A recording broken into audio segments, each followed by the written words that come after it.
Victoire 3-0 contre Soyaux alors qu'il y avait 0-0 à la mi-temps. Est-ce que c'est une victoire pour vous qui reflète le match ou alors vous avez fait preuve de réalisme en deuxième mi-temps?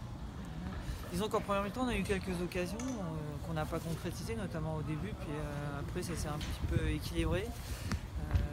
J'aurais pu même marquer sur une ou deux occasions, une ou deux situations, mais je dirais que dans l'ensemble, le résultat est plutôt logique.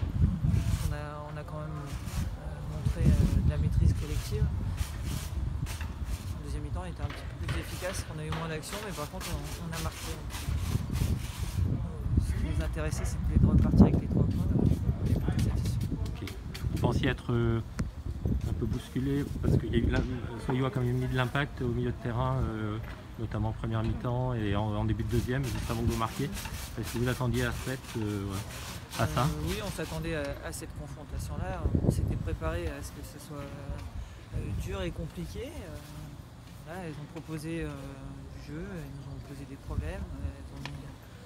Ils ont un jeu direct, ils jouent beaucoup les deuxièmes ballons, donc on s'attendait à ce type de confrontation, donc on n'était pas surpris, on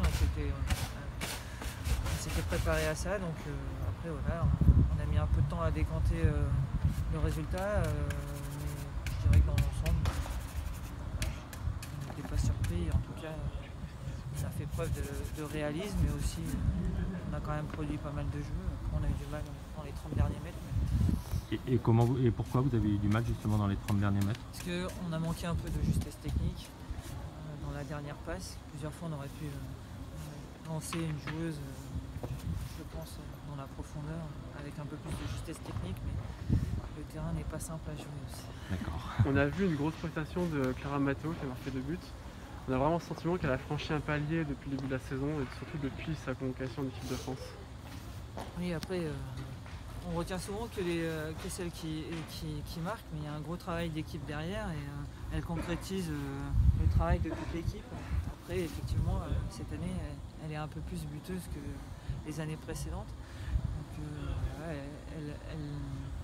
dirais qu'elle n'est pas à maturité pour moi, mais par contre, elle grandit dans sa capacité à être efficace, dans sa capacité à marquer des buts. Maintenant, je l'attends aussi sur d'autres registres, notamment dans le nombre de courses qu'elle est capable de faire dans la profondeur. Aujourd'hui, j'étais un peu moins satisfaite, mais on va se satisfaire des 2 buts qu'elle a marqués. C'est important pour l'équipe. Son objectif, et l'objectif l'année passée, c'était qu'elle soit plus efficace. Donc, comme il y a eu le confinement, ça s'est arrêté. Là, elle le concrétise cette année. Il n'y a rien d'acquis, mais elle travaille dur à l'entraînement pour pouvoir être efficace en match. Puis ça montre l'importance d'avoir de ce genre de joueuse pour débloquer une situation comme celle-ci. De toute façon, il n'y a pas de secret. Il faut, les très bonnes équipes, elles marquent des buts. Des fois sur leur première occasion, on a une occasion à 1 minute 05. Donc si on la marque, c'est peut-être un peu différent, mais voilà. Il faut avoir plusieurs joueuses qui sont capables de marquer. Plus on en a, mieux c'est. Donc là aujourd'hui c'était Clara et Evelyne.